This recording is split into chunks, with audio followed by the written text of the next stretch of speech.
এই গরমে ইউনিভার্সিটি যেতে একদমই ইচ্ছে করছিল না, কিন্তু ক্লাস ছিল তাই যেতেই হতো।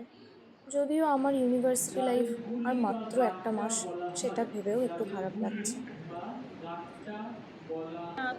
আমাদের জোড়াসাঁকোর প্রোগ্রামের দিনের ফটো।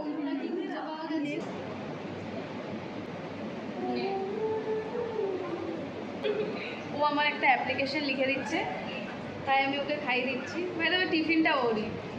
ফাইনালি আমরা ফটোগুলো পেলাম, তবে আমি কেন জানি না একবারও ক্যামেরার দিকে তাকাইনি। এই যে এখানেও আমি অন্যদিকে তাকাচ্ছি, এখানেও।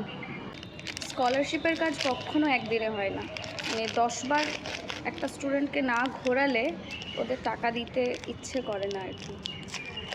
আমি প্রায় 8-10 দিন ঘুরছি স্কলারশিপের কাজ নিয়ে।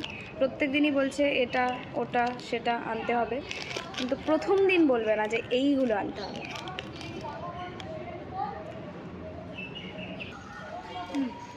বাই দ্য ওয়ে, এটা ভালো।